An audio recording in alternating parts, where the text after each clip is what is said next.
दोस्तों आज भारत और न्यूजीलैंड की टीम के बीच टेस्ट सीरीज के पहले टेस्ट का पहला दिन खेला गया और आज का दिन बेहद ही रोमांचक देखने को मिला। भारत के बल्लेबाजों ने कमाल की बल्लेबाजी की। रोहित, ऋषभ पंत और यशस्वी ने न्यूजीलैंड के गेंदबाजों के पर खच्चे उड़ा दिए।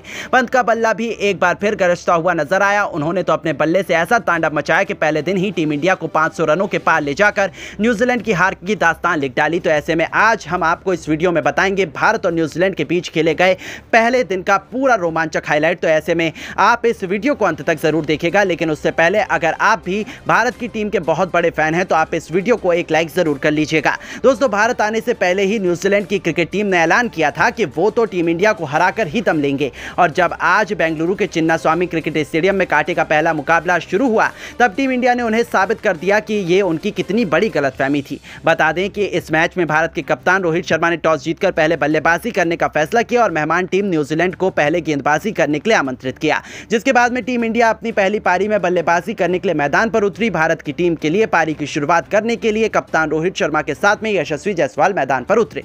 इन दोनों पर अपनी टीम को एक बेहतरीन और सदी हुई शुरुआत दिलवाने की अहम जिम्मेदारी थी। जहां जायसवाल और रोहित ने शुरू में संभलकर बल्लेबाजी की और धीरे धीरे अपनी टीम की पारी को आगे बढ़ाया। वहीं इन दोनों ने शुरुआत में न्यूजीलैंड के गेंदबाजों को सम्मान दिया और सदी हुई बल्लेबाजी की। शुरू के 10 ओवर तक कीवी गेंदबाजों को काफी ज्यादा मदद मिल रही थी, जिसकी वजह से रोहित शर्मा और यशस्वी जायसवाल को काफी परेशानी भी हो रही थी। पहले 10 ओवर में इन दोनों ने टीम के लिए 39 रन जोड़े। हालांकि उसके बाद 15वें ओवर में जायसवाल बड़ा शॉट खेलने के चक्कर में अपना विकेट गंवा बैठे और इसके साथ भारत को पहला झटका लग गया, जहां जायसवाल ने भारत के लिए 29 रन बनाए। जायसवाल के आउट होने के बाद भारत के लिए शुभमन बल्लेबाजी करने के लिए आए, जिसके बाद गिल और रोहित शर्मा ने मिलकर सबसे पहले तो टीम इंडिया को 50 रनों के पार पहुंचाया। जिसके बाद रोहित ने अपना अंदाज बदला और कुछ अटैकिंग शॉट खेले। वहीं गिल शुरू में अपना समय ले रहे थे और रोहित का साथ दे रहे थे। इन दोनों के बीच काफी अच्छा तालमेल भी नजर आ रहा था, लेकिन 23वें ओवर में शुभमन गिल को टिम साउदी ने क्लीन बोल्ड कर भारत को दूसरा बड़ा झटका दे दिया। जहां गिल ने भारतीय टीम के लिए कुछ ज्यादा योगदान नहीं दिया और वो सिर्फ 14 रन बनाकर पवेलियन लौट गए और उसके बाद में बल्लेबाजी करने उतरे विराट कोहली। जिसके बाद कोहली और रोहित ने जैसे तैसे करके पारी को संभाला और आगे बढ़ाया, लेकिन उसके बाद पहला सेशन एंड हो गया। जहां पहला सत्र समाप्त होने तक टीम इंडिया का स्कोर 79 रन 2 विकेट के नुकसान पर था। भारत के सामने लगातार विकेट गिर रहे थे, लेकिन रोहित लगातार डटे हुए थे। जिसके बाद दूसरे सेशन का खेल भारत के लिए एक बार फिर कप्तान रोहित शर्मा के साथ में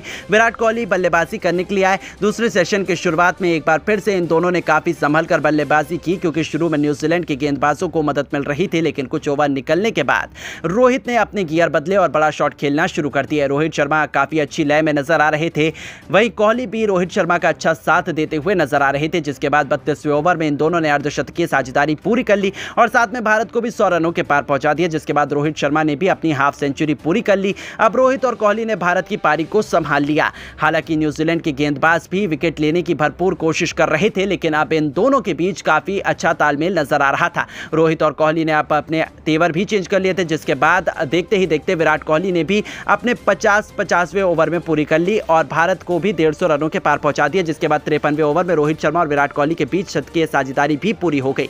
लेकिन उसके बाद में 54वें ओवर की समाप्ति तक दूसरा सेशन भी समाप्त हो गया, जहां पर दूसरे सेशन की समाप्ति तक टीम इंडिया का स्कोर 198 रनों तक पहुंच गया था। जिसके बाद में तीसरे सेशन की शुरुआत में एक बार फिर से कोहली के साथ रोहित ही पारी की शुरुआत करने के लिए आए। रोहित और कोहली ने इस सेशन की शुरुआत ही कुछ अटैकिंग शॉट से की।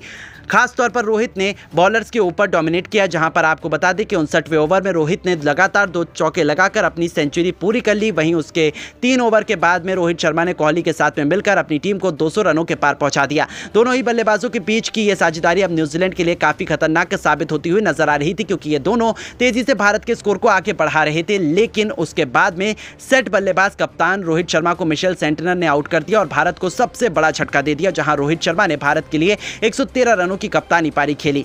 रोहित शर्मा ने इस पारी के दौरान 12 चौके और 4 तूफानी छक्के भी लगाए और उसके बाद में बल्लेबाजी करने के लिए आए ऋषभ पंत और जिसके बाद ऋषभ पंत और कोहली ने मिलकर भारत की पारी को आगे बढ़ाने का काम किया। खास तौर पर कोहली तो आज फास्ट और स्पिन दोनों गेंदबाजों को काफी अच्छे से डोमिनेट कर रहे थे। अब कोहली हर ओवर में कम से कम 1 चौका तो लगा ही रहे थे, वहीं पंत तो शुरू में अपना समय लेकर खेल रहे थे। अब कोहली और पंत के बीच अच्छा तालमेल नजर आ रहा था। कोहली भी अब अच्छे तेजी से अपने शतक की ओर बढ़ते हुए नजर आ रहे थे। जिसके बाद पंत और कोहली के बीच भी 50 रनों की साझेदारी पूरी हो गई थी। जिसके बाद विराट कोहली ने मिशेल सेंटनर के खिलाफ 1 चौका और 1 खतरनाक छक्का एक ही ओवर में लगाकर अपनी सेंचुरी भी पूरी कर ली। कोहली की बल्लेबाजी में कितनी गेंदबाज काफी दबाव महसूस कर रहे थे, लेकिन शतक लगने के बाद विराट कोहली ज्यादा देर तक टिक नहीं पाए और विराट कोहली को भी इस जोड़ी ने आउट कर दिया और भारत को चौथा झटका दे दिया। जहां आपको बता दें कि विराट कोहली ने भारत के लिए 109 रनों की पारी खेली। बता दें कि कोहली ने इस पारी के दौरान 2 छक्के लगाए, वहीं कोहली के बल्ले से 14 चौके भी निकले। कोहली के आउट होने के बाद में पंत का साथ देने के लिए केएल राहुल मैदान पर उतरे। अब गेंद भी स्पिन होने लगी थी, लेकिन राहुल और ऋषभ पंत भी स्पिन के अच्छे बल्लेबाज थे। राहुल ने तो आते ही कुछ अटैकिंग शॉट भी खेले, वहीं पंत एक छोर से टिके हुए थे और वो अपना विकेट आसानी से गेंदबाजों को नहीं दे रहे थे। अब गेम आज के दिन की समाप्ति की ओर बढ़ रहा था। न्यूजीलैंड के गेंदबाजों की बॉडी लैंग्वेज भी काफी थकी हुई नजर आ रही थी। जहां दिन के लास्ट के कुछ ओवर्स में राहुल और पंत ने काफी संभल कर बल्लेबाजी की, लेकिन 88वें ओवर में राहुल को मैट हेनरी ने बाउंसर गेंद पर आउट कर दिया और दिन के समाप्त होने से पहले भारत को बड़ा झटका दे दिया। जहां आपको बता दें कि राहुल ने भारत के लिए 29 रन की पारी खेली और इसी के साथ में पहले टेस्ट के पहले दिन का खेल भी समाप्त हो गया। जहां आपको बता दें कि पहले दिन के खेल की समाप्ति तक भारत का स्कोर 388 रनों तक पहुंच गया था। ऋषभ पंत 62 रन बनाकर नाबाद खेल रहे थे और अब भारत की टीम भी काफी ज्यादा स्ट्रांग पोजीशन में नजर आ रही थी। लग तो यही रहा था कि भारत लगभग 500 रनों से अधिक बना लेगा और जब न्यूजीलैंड की क्रिकेट टीम बैटिंग करने उतरेगी तब उनकी धज्जियां उड़ाने की जिम्मेदारी जसप्रीत बुमराह के साथ मोहम्मद सिराज के कंधों पर रहेगी। ऐसे में सभी भारतीय फैंस उनसे यही उम्मीद करेंगे कि जसप्रीत बुमराह या फिर सिराज एक साथ 5 विकेट लें और मेहमान टीम को तहस नहस करके दिखा दे।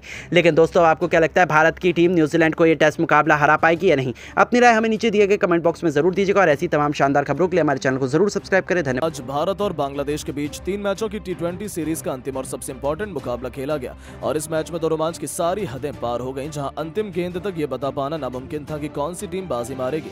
जहां बांग्लादेश के 247 रनों के जवाब में भारत के विध्वंसक बल्लेबाजों कप्तान सूर्या से लेकर अभिषेक शर्मा और रिंकू सिंह का तूफान देखने को मिला।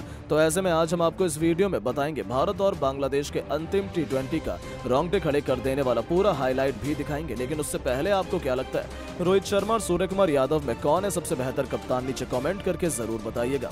दोस्तों, भारतीय टीम पहला T20 मुकाबला ग्वालियर के मैदान पर ऐतिहासिक जीत दर्ज करने के बाद दूसरा T20 match Arun Jaitley stadium Delhi में 86 रनों से विजय हासिल की और अब दोनों टीमें हैदराबाद के राजीव गांधी इंटरनेशनल स्टेडियम में जा पहुंची।